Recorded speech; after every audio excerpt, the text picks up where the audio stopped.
Hi everybody, it's Jim from Sprague Woodturning. This week we're going to turn a wood that I personally have never turned. This is mesquite, and as you can see, it's got a variety of issues that are wrong with it, and we're going to combine it with some white alabaster to make a natural inlay for this beautiful bowl.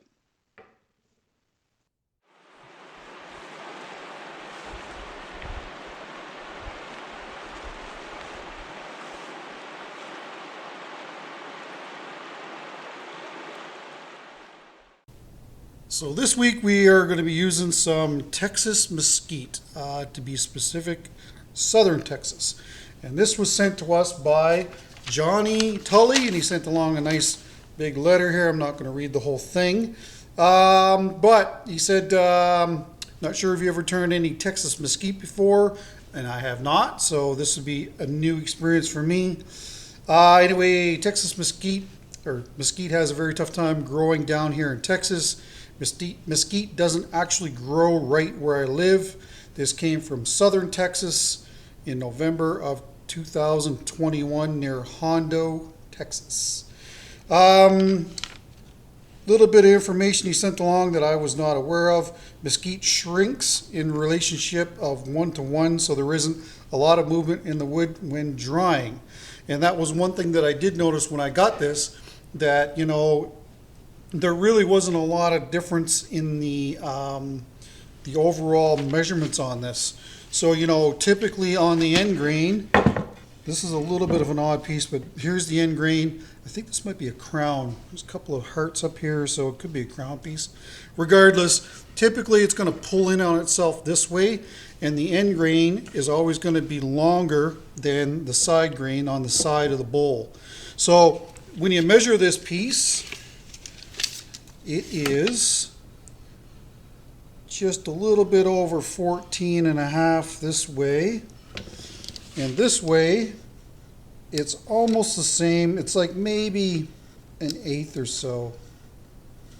Actually, it's shorter. So yeah, it's kind of an oddball thing here. Usually it shouldn't be like that, but it's very close. So I mean, he's right. It didn't shrink a whole lot when it was drying, not like a normal bowl would be, where you have a log and it's end grain here like this, and then side grain on the side. So he sent me a couple bowls. That was awesome. Both bowls were treated with denatured alcohol bath to kill off any. He's got power post, but I think it's supposed to be powder post beetles, and any mesquite grubs, and then allowed to dry. Good luck, and let me know what you think of Texas mesquite wood. So awesome. Thank you so much. I will certainly do that for you. I will let you know, and you'll see it right here. So the main reason why he sent me this is because he thought that I was going to do resin in it. And I think what this is really calling for is, of course, some white alabaster. So we're going to combine some white alabaster along with some thin Starbond. We haven't done a natural inlay in a long time, so I figured that this would be a perfect candidate for it. And of course, the contrasting colors should stand out as well. So I think that our thickness here is going to be fine. And there you can see the date that he wrote on it. So, it should be interesting. A couple of observations. I've used mesquite chips for smoking meats, and I thought that mesquite was actually quite light. This is, however, is quite heavy, and it feels quite dense as well. So that's a little surprising. Really like the color. It's just a little bit lighter than, say, walnut is. And this piece has actually got some nice crotch grain figure in it as well. So yeah, I think this must have been a crown of a tree or something like that. Anyway, it's a big, beautiful blanket, and we're going to save this piece because, well, it's pretty hard to do anything with it as it sits right now. All right, so we're going to use the alabaster, like I said, and the alabaster is quite similar to the soapstone as the way I prepare it.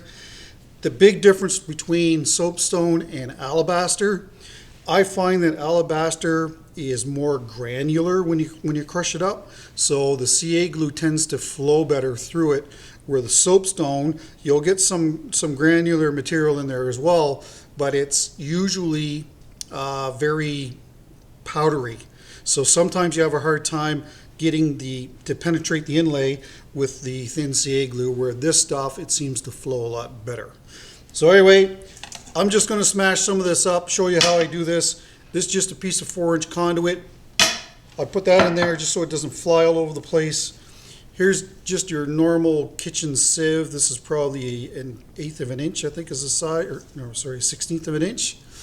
So smash up the material, dump it in here, shake it all out until you get your fine material. I've got a little bit in a container already. So, you know, this is kind of what we're looking for, this material here. Yeah. So let's smash up a little bit of this and get it ready, and then we'll get on to inlaying this. So this is the larger bowl of the two. He sent me a small one. It's probably about 8 inches or so, and it doesn't really require any inlay at all. So, you know, I wanted to get this on the channel because, first of all, we've never done Mesquite before, and I was really kind of keen to do that. And yeah, I mean, it's this alabaster inlay is very similar to soapstone in the way it's prepared and the way that it behaves. So thanks again, Johnny. I appreciate for sending along the blank. There, that container is almost half full. That should be plenty. All right, so what I want to do is mount this between centers. Unfortunately, I don't have the right size jaws to fit my one-way stronghold chucks to fit this tenon. So we'll just mount it between centers and just clean up all these little cracks and get rid of any bark that we may see and get it ready for the inlay. He didn't actually tell me, but it looks like maybe there was some CA glue poured down in the cracks to keep them from migrating. And this is a good practice for you new wood turners. After you've got some bowls roughed out and they're drying, make sure you keep an eye on them. And if you start to see cracks develop, just get some thin CA glue and pour it down on that crack, and it should stop that crack from migrating. So all I want to do here is basically clean out these cracks, open up these cracks a little bit so that the CA glue will flow well. Can't do anything without duct tape. If this is the first time seeing this, this is my preferred method. I like to use the duct tape on the outside. You'll see me put a little bit on the inside as well. And then, of course, the inlay material will go in, and then I'll use the thin CA glue and then use the accelerator. Now, the tape isn't going to stay on here like it does when I'm doing resin work. So if we get some leaks, it's not really that big of a deal. You can hit it with the accelerator to stop it. And then anyway, this is just the way that I've been doing this for over 20 years, and this is my preferred method. All right, I've just taped off the cracks that we're not going to be able to get any material into because they're too close together. So if you don't do this, when you pour the glue in, it'll start to run out the bottom. So that's why I'm taping up these really fine cracks that you see. Once I hit the CA glue with the accelerator here, then I will peel this tape off and make sure that all these cracks are filled in either with the CA glue or the alabaster. So this one here, I just taped it on both sides because there's just an area there that it's missing. So that's an easy one to do. So, you know, just dump some of the material in. Again, I don't know if you guys can be able to see that or not, but put some of this material in. That's probably too much. And like I said earlier, this is quite granular, so the thin CA glue, and you want to use the thin, you don't want to use anything else, should migrate through this quite nicely, and we shouldn't really have any adhesion issues.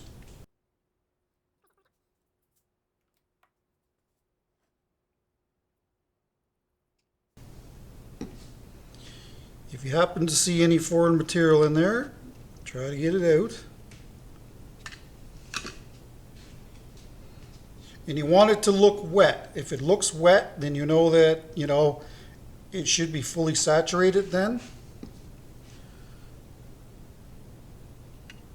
Blew this all out and there's still some stuff coming out. So there, it's almost like a pool sitting on the very top here. So then I'll just take a little bit more of the material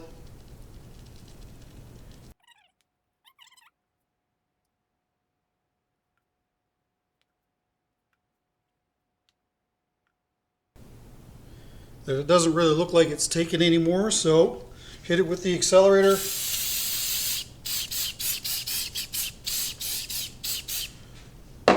That way you can move around and work on the other pieces and it won't fall out on you.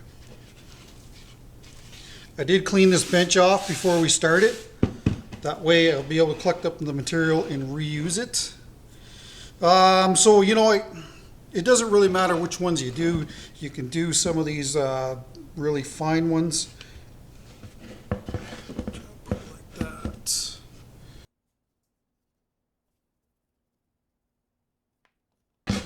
Here's your fancy vibrating device.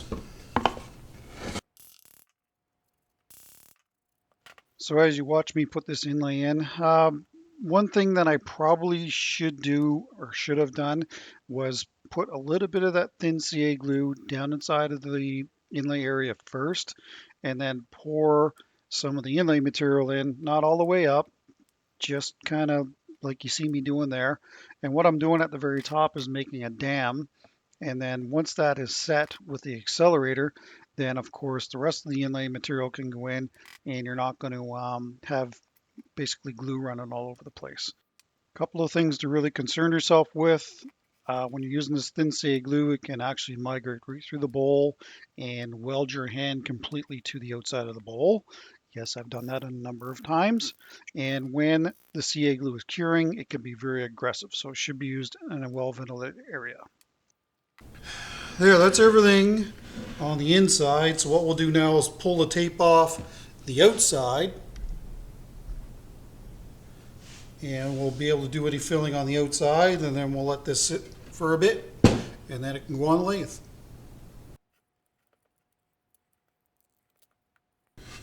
So I don't know if the camera is going to be able to pick that up or not, but there are actually some little voids in here. So that's why you pull the tape off and then fill it again.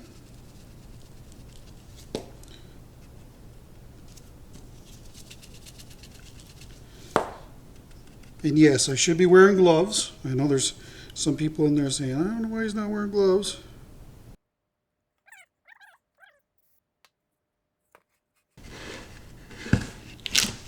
And just be aware that when you peel this tape off the back side, there is probably going to be CA glue that isn't cured, so be careful of that.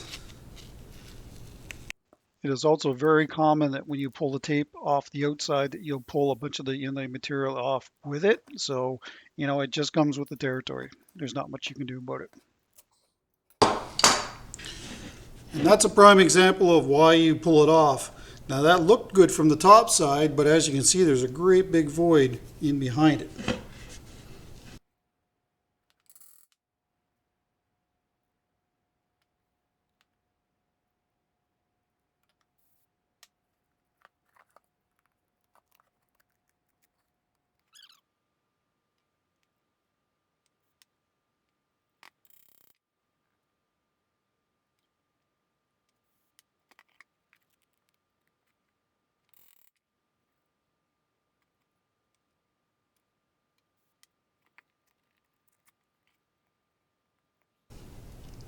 There's another dry patch in there.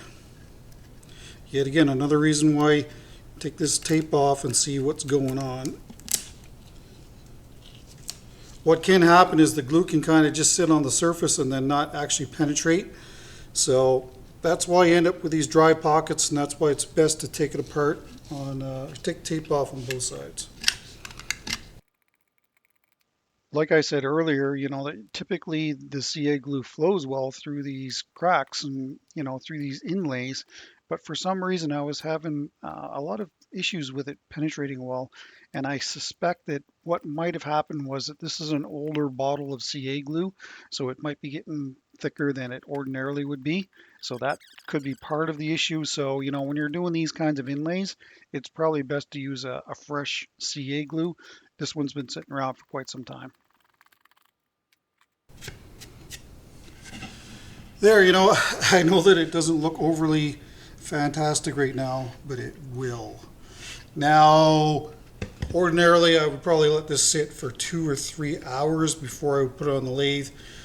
I've got tractor maintenance to do today, so we'll pick this thing up tomorrow and finish it off here. Well, I'll get it into its first coat of finish anyway.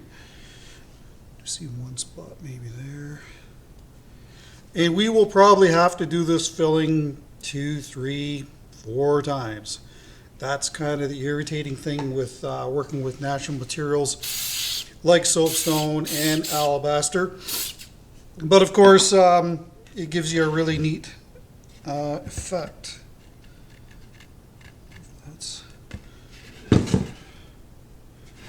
Let's just tear out down there. I'll leave that be. All right. See you tomorrow. You've seen me use this mounting method before. This is a waste block that I'm going to dip in hot melt glue, and the little awl is right down through the center of the waste block, and then I actually found center on the foot, and now you've got it, for the most part, mounted pretty close to, I don't think it could have got much better, to be quite honest with you. It worked out quite well. I'm going to start off here with the 5/8 bowl gouge from David Ellsworth, and then I'll be switching out to the Hunter Tools Hercules because, well, there it is right there, because it didn't take long to take the edge off of that gouge. The soapstone and the alabaster are generally not too difficult to work with, but any material like shell material and you can actually cut brass fairly well with a gouge as well. But the soapstone and the alabaster will take the edge off the tool, but you can work it with a gouge if you need to.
One thing to take note of, if you're watching this, you're seeing no shavings come off this. All that's coming off of this is powder. And that usually indicates that you're working with a really hard wood. There is a lot of end grain in this piece, but still, this was, even after I put a new cutter on, we still didn't really see much for shavings. It was mostly just powder.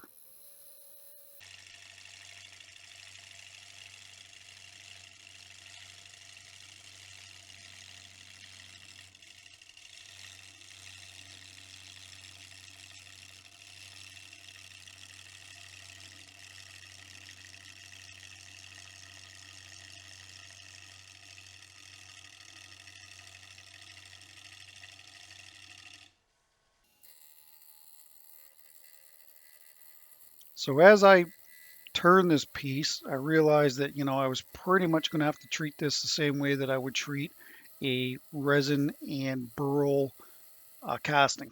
Yeah, it was so hard that, you weren't able to take very big bites. Out at the rim would be the only place that you could probably take some decent sized bites to cut it back. But other than that, it had to be turned away quite slowly, like I would with a, like I said, with a casting with resin and burl in it.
All right, well, I just put this roll of tape here. That'll help us keep things nice and steady.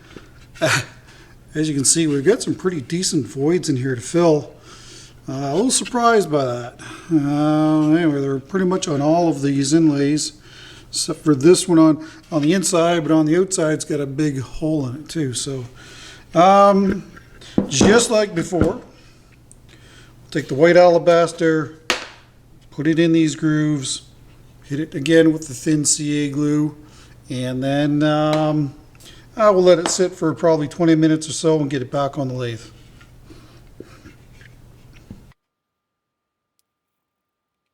If you've never worked with CA glue and natural materials like this, it's actually quite similar to resin that when it cures, it heats up. So if you put in a large inlay using the CA glue, when it's curing, you can put your hands on it and you can feel that it's warm. Once that stops, it's not ready to be turned yet. I find personally that once it stops where there's no heat there anymore, you're looking at probably another couple of hours. When you have a thin inlay like I'm doing here, you can move along a lot faster. But if it's a deep inlay and it's thick, then it's going to have to sit for a little while. Typically, when I was in full production, I would do 20 bowls to 25 bowls a week like this with inlays. And then what I would do is I would trim all of the bowls, and then I would do all the inlays like this, the first initial inlay like this, and then it would sit on the shelf until it was its turn to get turned away and then sorted out again. That way I was able to basically keep going in a production setting where I would have maybe, 15, 20 bowls that were being inlaid all at once. There, I'll leave that for about 20 minutes or so and we'll get it back on the lathe. As I like to do on the outside of most of the bowls I turn, the last step before sanding, I like to do some shear scraping. So here I am with a freshly sharpened gouge, and even then, doing it in a shear scraping mode, usually you'll get long ribbons off of it. And again, all that was coming off this piece was powder. So yeah, certainly hard, no doubt about it.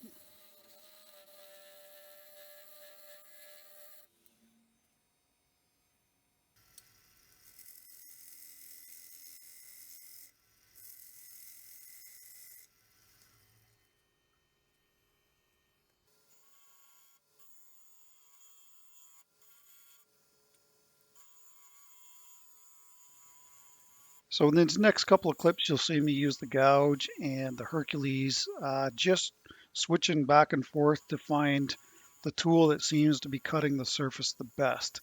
Like I said earlier, you can usually cut alabaster and soapstone quite easily with the gouge, but this wood being as hard as it was really presenting some challenges. So, and there you can see me setting some of the CA glue that was still coming out.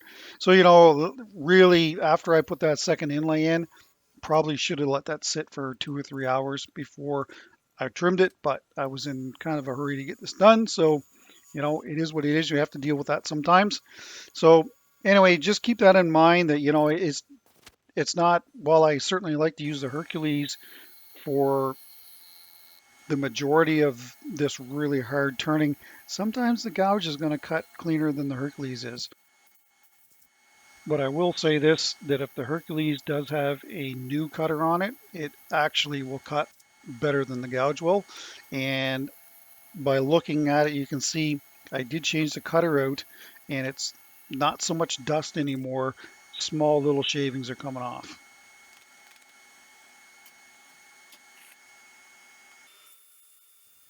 Finally on to sanding here. So as you can see, this is the fourth filling, and I'm going to go around.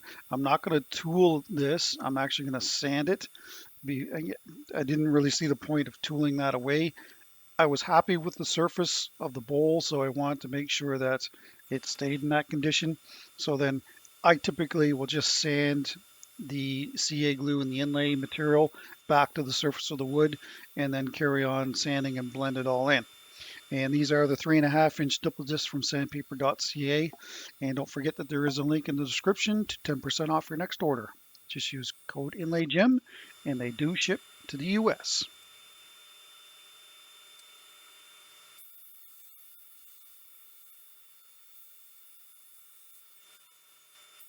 So I sanded the piece to 180, and then I took it off the lathe and looked to see if there was any more areas that needed to be filled, and sure enough there was. So then I put it back on the lathe, grind that glue away, and then blend it all in until you're ready for finish. Okay, so finally on to finish. This should really come alive after I put this Waterlux on, and this is the Medium Machine Waterlux Original VOC. And let me tell you, this thing is hard. I probably sanded, I used 2 to 3 times more sandpaper sanding this than any other piece of wood I've ever done. Even maple burl with resin is not as hard as this is. So that will usually give you a pretty shiny bowl, but we will see.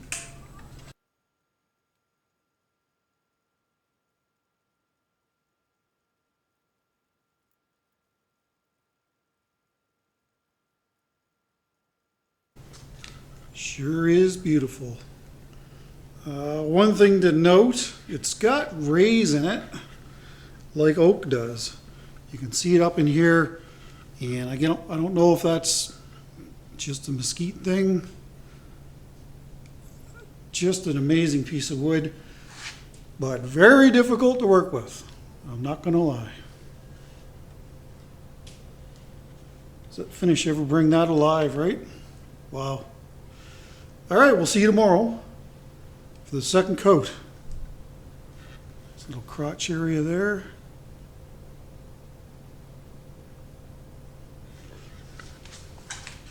Well, good morning, everybody. As you can see, I put some more thin CA glue on these cracks.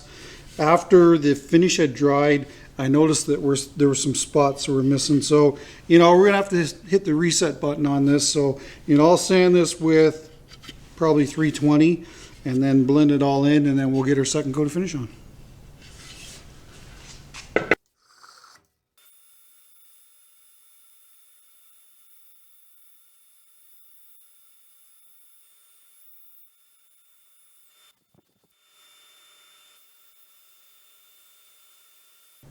All right, back again with the medium Waterlux.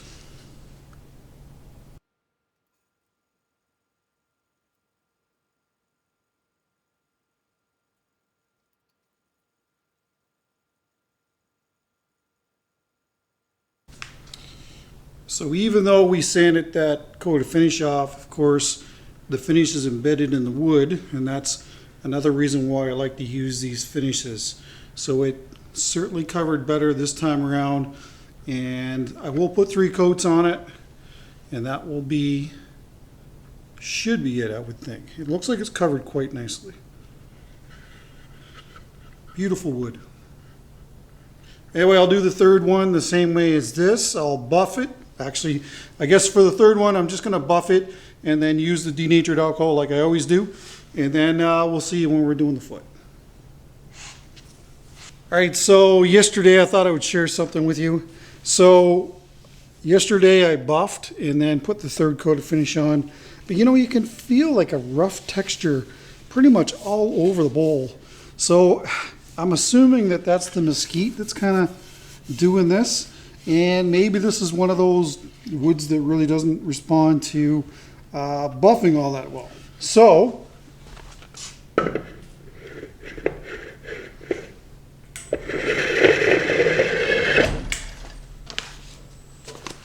what I'm going to try is this. This is 6.0 steel wool, and I know that some people are like 6.0 steel wool. I thought there was only 4. No, you can get higher grits. And this comes from Ardec in Quebec, the province of Quebec. And I'm going to try buffing this. I mean, this stuff might be too fine to cut this back.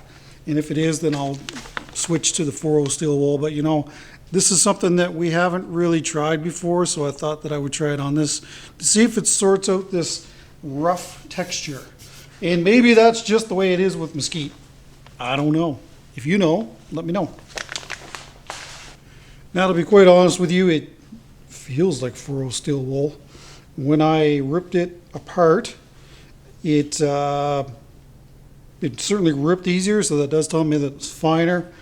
And when it comes to steel wool, they say that you're not supposed to rip it apart because it can actually cut you. So you should use a pair of scissors when you're breaking some pieces off. All right, let's see what we do with this and see if it does anything. Just pointing out that you should be using a respirator of some sort. This steel wool is really fine, and of course as it breaks off you could inhale some of it, so that wouldn't be good. As long, along with the finish, you certainly don't want that going in your lungs either.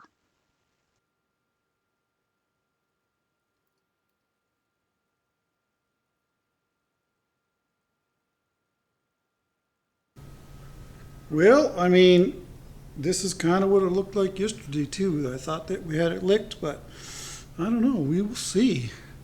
I know tomorrow's Thursday, so whatever we got tomorrow, well, we're going to have to go with. I do like that really light inlay in with that dark wood. I like the strong contrast. I know that a lot of people don't, but it's good for me. All right, see you tomorrow.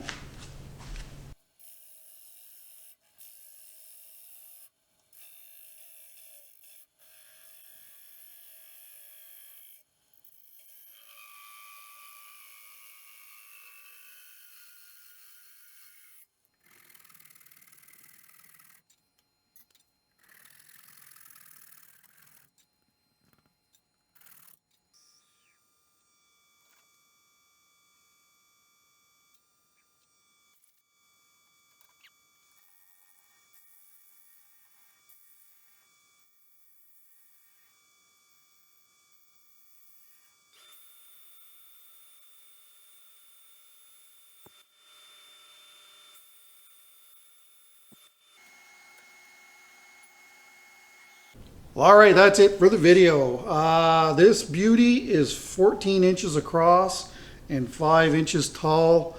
Really love the beautiful, rich color of this. Not an easy wood to work with, I'll tell you that right now. It sure is not. Here is the very bottom of the bowl. As normal, I'm running out of time, so there's no finish on there. And like normal, I will put some rotating video up at the end to showcase this piece. What do I want to point out? So, when I was seeing like the rays that you see in oak, I'm hoping it's so shiny, I know it's a little hard to pick up, but along here you can kind of see some stuff going on, and I don't know if that is maybe the beginnings of dry rot. Again, I don't know, but I haven't really seen examples of that in other pieces of wood. There's a little bit in this area here too. Again, I'll try and, so shiny. 4 coats of the Waterlux. That was another surprising thing. Typically, like I said in the video, these woods that are hard, they don't seem to soak up a lot of finish, but there is a fair bit of ingrain in this piece. Even all along here, this is all ingrain on the bottom here. So, anytime you're dealing with end grain, you're certainly going to use more finish than you do on side grain like this here. And the only thing that I'm not real pleased with is the alabaster itself, where it was refilled, especially on the inside, some right here, and you can see the color variation. Hopefully the camera will pick that up. And it's no different than when you're doing resin work. There's going to be witness lines if you have to do major filling again. Hopefully that's picking that up, I don't know. So, like I said, it's just like the resin. So if you have a major filling to do, then If it's not the same as when the original stuff went in, then you're going to get some variation there. The other thing too is when I was sanding some of this, the glue wasn't fully set. And so what can happen is it can grab a little bit of dust and then it discolors. And then of course that's embedded in the inlay and it's really hard to get out. So that could be another reason for the slight variation in the difference in the whites. But you know, overall, I'm happy with this. It was fun to turn because it was something new. And thanks again, Johnny, for sending that along. This was an awesome piece. And I think this is a large piece of mesquite. I don't know, mesquite doesn't get real large. You mesquite turners, you can certainly tell me, but I mean, this is a big, big bowl. All right, so next week, actually, I may have a bonus video coming out next week, so that's why it's important to have your bell notification on. So that'll be another natural inlay. I'm not sure if it's going to go up this week or next week, but I'm thinking maybe next week. And for next Friday, I'm going to be doing some sort of a pine cone something. Don't know if it's going to be, I don't know. You'll have to come back and find out exactly what it is. Maybe a hollow form. I don't know. We'll have to see. All right, well, that's it. Don't forget about our sponsors in the description down below. Designer Epoxy, sandpaper.ca, Starbond Adhesives, and Hunter Tool Systems. Head on down there if you need any stuff and put some money back in your pocket. And of course, don't forget to put Designer Epoxy all by itself to be entered into the 3-gallon kit at 80,000 subscribers. And that's only for Canada and the lower 48 US states. Sorry, the rest of the world just can't ship to you. All right, well, that's it. Take care, stay safe, don't forget the bell, and please share my videos with your friends. See you next week.